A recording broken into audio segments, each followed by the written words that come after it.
नमस्कार, जय जोहार, जय आदिवासी। आप सभी का स्वागत है जयस कोचिंग क्लास में।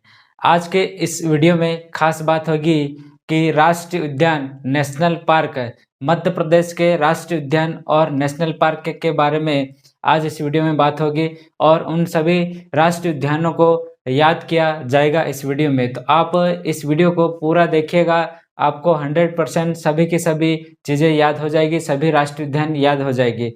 वीडियो पूरा देखें और इस चैनल पे आप नए हैं तो चैनल को सब्सक्राइब कर लीजिए और अपने दोस्तों के साथ में शेयर करें और वीडियो देखने के बाद में आप वीडियो को लाइक करिए। चलिए शुरू करते हैं। जैसे कि आज हमें ये टॉपिक पढ़ना है मध्य प्रदेश के राष्ट्रीय उद्यान। ठीक है, मध्य प्रदेश के राष्ट्रीय उद्यान, यह टॉपिक सबसे महत्वपूर्ण है, हर प्रतियोगिता परीक्षा में पूछा जाता है। जैसे कि मध्य प्रदेश पुलिस और वर्ग 3 के एग्जाम अभी होने वाली है, पुलिस के एग्जाम होने वाली, उनकी दृष्टि से यह टॉपिक बहुत ही महत्वपूर्ण है।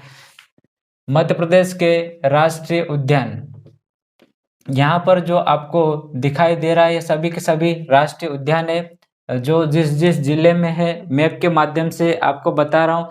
चाहे तो आप नोट कर सकते हैं अपनी कॉपी में। चलिए शुरू करते हैं। जैसे कि सबसे पहला राष्ट्रीय उद्यान की हम बात करें, सबसे पहला राष्ट्रीय उद्यान कौन सा कहें तो सबसे पहला राष्ट्रीय उद्यान है कान्हा किसली राष्ट्रीय उद्यान। यह कान्हा किसली राष्ट्रीय उद्यान कहाँ पर स्थित है तो यह है बालाघाट और मंडला में है। कहाँ पर है? बालाघाट और मंडला में। यह सबसे पहला मध्य प्रदेश का पहला राष्ट्रीय उद्यान की बात करें, पहला राष्ट्रीय उद्यान तो कौन सा रहेगा? कान्हा किसली राष्ट्रीय उद्यान। ठीक है, यह सबसे बड़ा भी है, मध्य प्रदेश का सबसे बड़ा राष्ट्रीय उद्यान और सबसे पहला प्रोजेक्ट टाइगर भी यही है। ठीक है,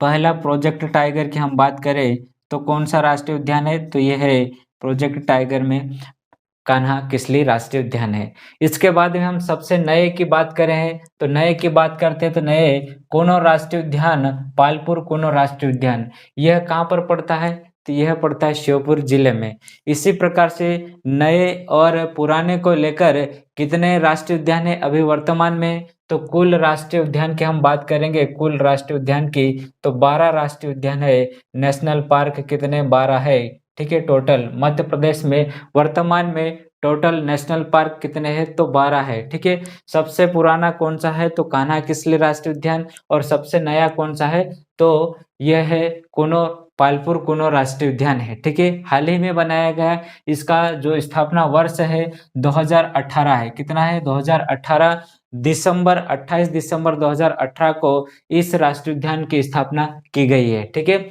तो 18 और 19 में आप लिख सकते हैं। अगर आपको ऑप्शन में मिलता है 19 तो 19 लगाए और पहली प्रायिकता रहेगी 18 लगाने की। ठीक है, चलिए पहले की हम बात करें, सबसे पहला तो यह है कान्हा किसली और यह कौन से सन में स्थापित किया गया तो यह है 1955 में इस राष्ट्रीय उद्यान की स्थापना की गई है। इससे पहले यह एक अभयारण्य था, उसके बाद में राष्ट्रीय उद्यान की दर्जा दी गई है। इस राष्ट्रीय उद्यान की हमने बात करी है तो इसका क्षेत्रफल कितना होगा तो क्षेत्रफल है 940 वर्ग किलोमीटर है। कितना है? 940 वर्ग किलोमीटर है। इसकी और खासियत बहुत सारी है, बहुत सारे इंपॉर्टेंट इसके फैक्ट में आपको एक एक राष्ट्रीय उद्यान को लेकर एक एक वीडियो बना दूंगा। लेकिन ये सारे के सारे जो राष्ट्रीय उद्यान है 12 है, इनको आप एक बोर्ड पे एक कॉपी में नोट करिए, इससे क्या आसानी रहेगी आपको याद करने में।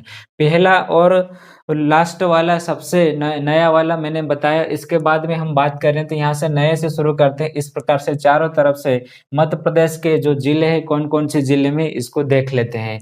देखिएगा कूनो राष्ट्रीय उद्यान कहाँ पर स्थित है तो श्योपुर जिले में स्थित है, सबसे नया राष्ट्रीय उद्यान है। इसके बाद में श्योपुर के बाद में यहीं पर आता है शिवपुरी जिला और शिवपुरी जिला में यहाँ पर एक राष्ट्रीय उद्यान है जिसका नाम है माधव राष्ट्रीय उद्यान।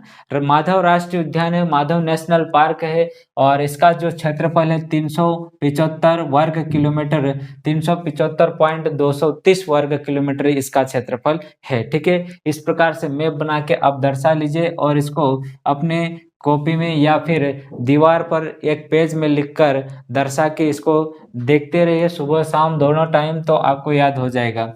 1958 में इस राष्ट्रीय उद्यान की स्थापना हुई थी। 1958 में इस राष्ट्रीय उद्यान की स्थापना हुई थी। इसके बाद में आगे बढ़ते हैं तो छतरपुर और पन्ना जिले में एक राष्ट्रीय उद्यान है जिसका नाम है पन्ना राष्ट्रीय उद्यान। पन्ना राष्ट्रीय उद्यान, जैसे कि पन्ना जिला पे ही नाम बना हुआ है पन्ना राष्ट्रीय उद्यान, लेकिन इसका क्षेत्रफल छतरपुर जिले में भी है। कहाँ पर? छतरपुर जिले में भी है। और इसका जो टोटल क्षेत्रफल दोनों जिलों में इसका क्षेत्रफल है पन्ना राष्ट्रीय उद्यान का 542.662 वर्ग किलोमीटर है इस राष्ट्रीय उद्यान का क्षेत्रफल। बात करते हैं आगे, तो इसकी जो स्थापना वर्ष है, कहीं परीक्षा सीधा प्रश्न पूछ लेता है कि पन्ना राष्ट्रीय उद्यान के स्थापना वर्ष कौन सा है, तो यह 1981 में इस राष्ट्रीय उद्यान की स्थापना हुई थी। तो इसका सन याद रखिएगा 1981। ध्यान रखें, सबसे पहला 1955 में, सबसे नया 2018 में, और माधव राष्ट्रीय उद्यान के 1958 में ये दूसरा है। ठीक है, मध्य प्रदेश का दूसरा राष्ट्रीय उद्यान अगर आपसे पूछा तो दूसरा कौन सा है? माधव राष्ट्रीय उद्यान है।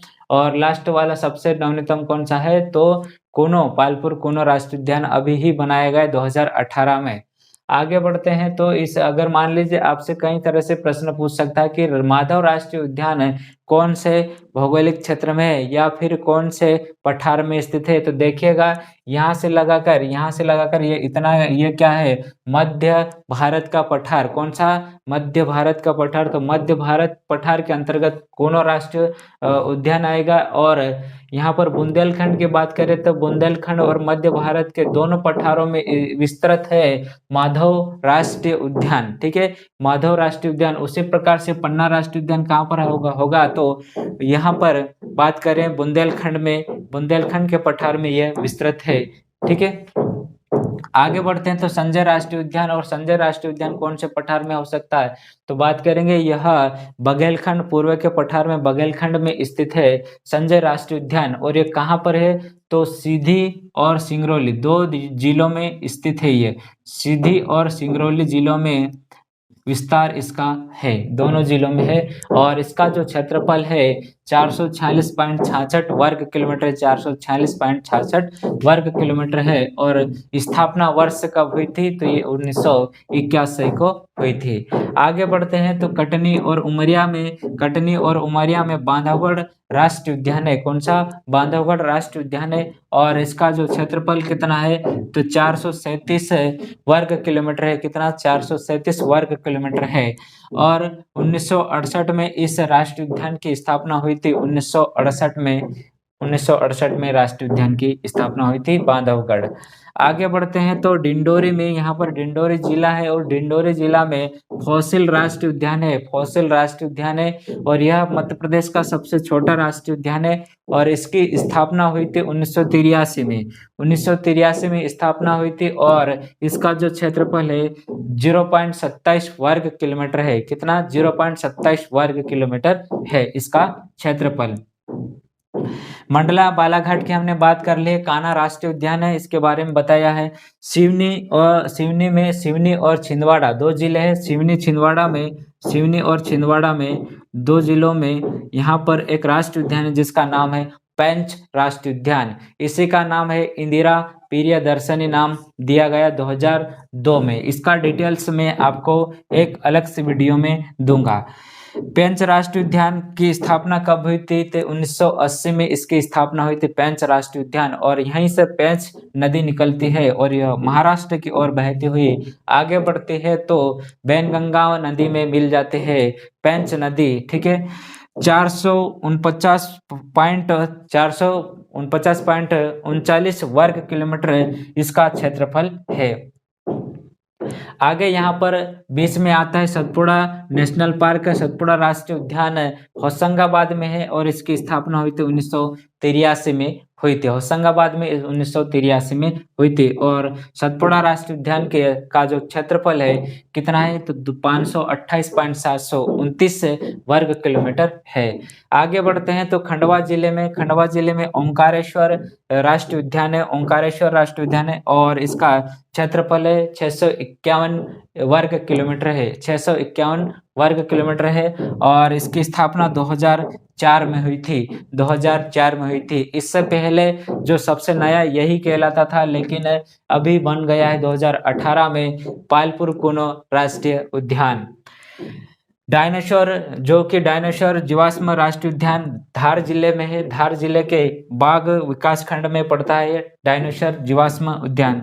इसके जो क्षेत्रफल इसका 0.89.740 वर्ग किलोमीटर है इसका क्षेत्रफल। और स्थापना हुई थी 2 दिसंबर 2010 को। 2 दिसंबर 2010 को इस राष्ट्रीय उद्यान की स्थापना हो गई थी। सबसे लास्ट और 12वां है भोपाल।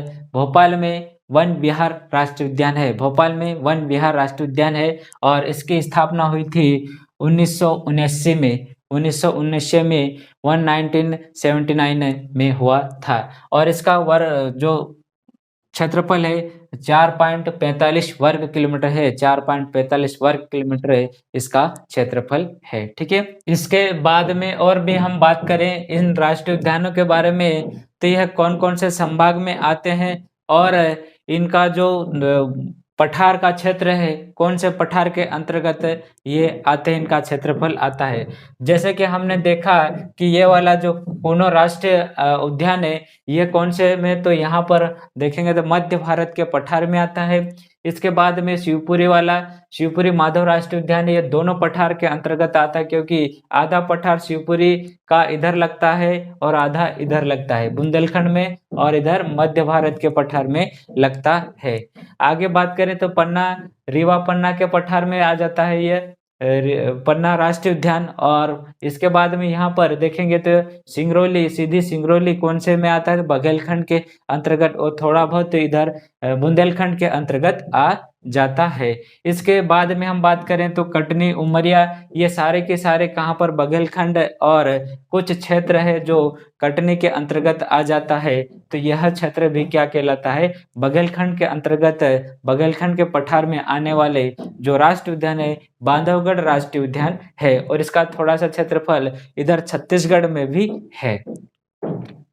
यहाँ बात करें बालाघाट और बालाघाट मंडला, ये पूरा क्षेत्र यहाँ से लगाकर यहाँ तक सतपुड़ा मेकल श्रेणी कहलाता है। सतपुड़ा मेकल श्रेणी के अंतर्गत कौन कौन से राष्ट्रीय उद्यान आते हैं, तो देखिएगा सबसे पहला कान्हा किसली राष्ट्रीय उद्यान सतपुड़ा मेकल श्रेणी के अंतर्गत पूर्वी भाग में आता है। ठीक है, पूर्वी भाग में आता है। उसके बाद में फॉसिल भी लगभग वहीं पर आ जाता है। फॉसिल भी थोड़ा सा उधर इसका क्षेत्र लग जाता है बघेलखंड के अंतर्गत, और बाकी क्या जितना भी ये इसे यहाँ पर सतपुड़ा मेकल श्रेणी के अंतर्गत आ जाता है। और नर्मदा सोन घाटी में, मतलब कि 2-3 पठार में यह विस्तृत होता है। ठीक है, छिंदवाड़ा और यहाँ पर सिवनी में पेंच राष्ट्रीय उद्यान है। और स्पष्ट यह है तो यहाँ पर देखेंगे तो ये नर्मदा सोन घाटी के नीचे आ जाता है हमारा सतपुड़ा मेकल श्रेणी, और यहीं पर आता है। और सतपुड़ा राष्ट्रीय उद्यान तो पूरा के पूरा यहाँ पर सतपुड़ा मेकल श्रेणी के अंतर्गत आता है। और भोपाल वन विहार ये मालवा के क्षेत्र में आ जाता है। डायनासोर भी मालवा के क्षेत्र में आ जाता है, और खंडवा सतपुड़ा मेकल श्रेणी में आता है। ठीक है, ये सारे के सारे क्वेश्चन आपसे बन सकते हैं। और कौन कौन से संभाग में आते थे, श्योपुर कौन से संभाग में आता है, श्योपुर में है कुनो राष्ट्रीय उद्यान, तो यह कौन से संभाग में आता है, श्योपुर, मुरैना, भिंड, ये कौन से चंबल संभाग के अंतर्गत आ जाता है, शिवपुरी ग्वालियर संभाग के अंतर्गत आता है। और रीवा पन्ना, रीवा पन्ना में कौन सा, रीवा संभाग के अंतर्गत आता है। और इधर से सीधी सिंगरौली शहडोल संभाग के अंतर्गत आ जाता है। उमरिया, कटनी, और यह उमरिया शहडोल संभाग में आता है, और कटनी जबलपुर में आता है। 2 संभाग में इसका विस्तृत है बांधवगढ़ का। बात करें आगे तो यहाँ पर जबलपुर संभाग के अंतर्गत बालाघाट और मंडला आ जाता है। तो मंडला और बालाघाट, कान्हा राष्ट्रीय उद्यान कौन से संभाग में आता है, तो यह आता है जबलपुर संभाग में आ जाता है। सिवनी और छिंदवाड़ा ये भी जबलपुर में आता है। पेंच राष्ट्रीय उद्यान, मतलब कि जबलपुर संभाग में 2 राष्ट्रीय उद्यान है। कौन कौन से? तो पेंच और कान्हा किसली राष्ट्रीय उद्यान है। होशंगाबाद संभाग अलग ही है, होशंगाबाद में स्थित है, तो ये होशंगाबाद संभाग के अंतर्गत आ जाता है। भोपाल संभाग है, भोपाल संभाग के अंतर्गत आता है वन विहार। और खंडवा, खरगोन, बुरहानपुर ये सभी के सभी इंदौर संभाग के अंतर्गत आ जाते हैं। तो इंदौर संभाग में ओंकारेश्वर राष्ट्रीय उद्यान और डायनासोर राष्ट्रीय उद्यान, डायनासोर जियास्म राष्ट्रीय उद्यान स्थित है। ये सभी जो फैक्ट है आपसे पूछे जा सकते हैं, ध्यान रखिएगा। और आगे अगले वीडियो में मैं आपको इन सभी राष्ट्रीय उद्यानों से एक-एक राष्ट्रीय उद्यान के डिटेल्स दूंगा अगले वीडियो में। तो ध्यान रखिएगा, अगला वीडियो भी ज़रूर देखना। और इस वीडियो में आपको कितना समझ में आया, और अगर पूरा समझ में नहीं आया तो वीडियो को पूरा दोबारा से देख लीजिए, ठीक है। और ये वीडियो आपको चैनल पे मिल जाएगा, वीडियो के सेशन में आपको जाना है और वहाँ पर यह वीडियो मौजूद रहेगा हमेशा हमेशा के लिए। चलिए आज के लिए इतना ही, और अगले वीडियो में मिलते हैं। तब तक के लिए वीडियो को लाइक करें और चैनल को सब्सक्राइब करें, अपने दोस्तों के साथ में शेयर करें। थैंक यू, धन्यवाद।